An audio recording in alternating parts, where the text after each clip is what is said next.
So this is my volume cover for the Promised Neverland Volume 1 cover art.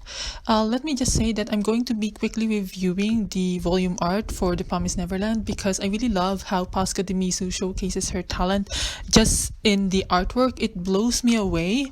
And it's when I was first reading this, Volume 1, I pick it up. I don't have any attachment to the characters. I don't know who they are. But then it amazes me. It bewilders me. And looking back now, 2 months ago since I picked Promised Neverland from the library, I really fall in love with this series in a span of only about 2 months. So that's why I'm going to cover the volume art on each book or on the series from now on.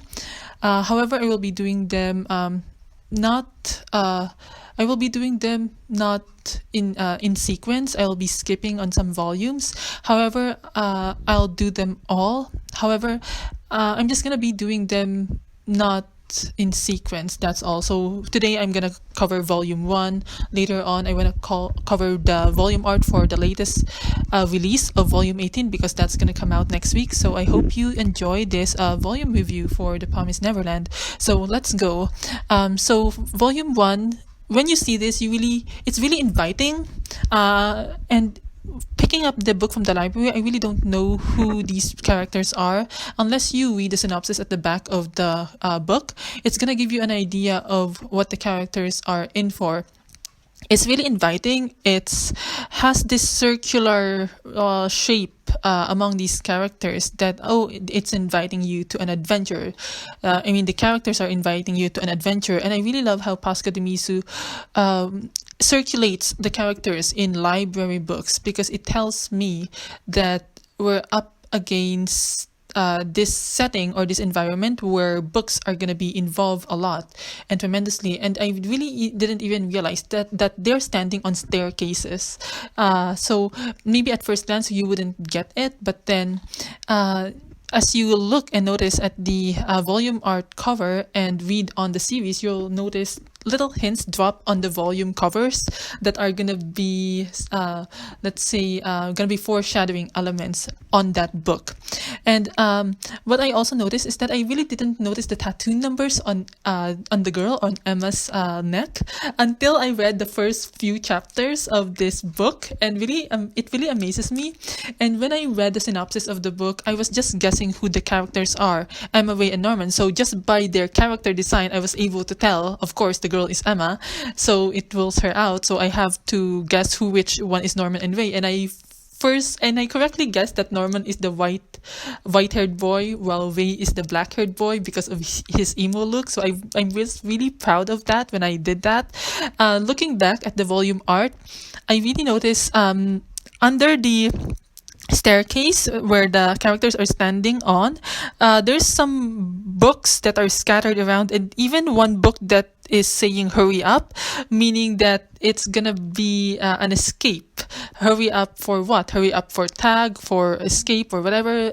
So we really won't be able to notice that kind of hint in the first volume if you haven't read the book yet. And characters for volume art is Connie, Phil, the trio Norman, Emma, and Ray. Don, Mark, and Gilda are on the volume cover, so it's really exciting.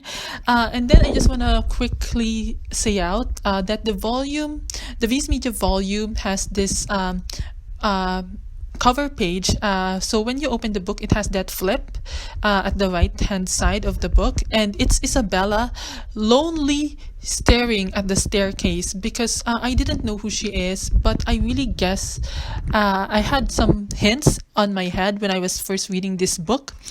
Who is that girl? And I realized, it's Mama Isabella with her braided hair when she was a child. That really shocked me and surprised me, and I'm glad that I didn't get that immediately until I reached volume 3, or until I reached chapter 3 of the first volume, because that's where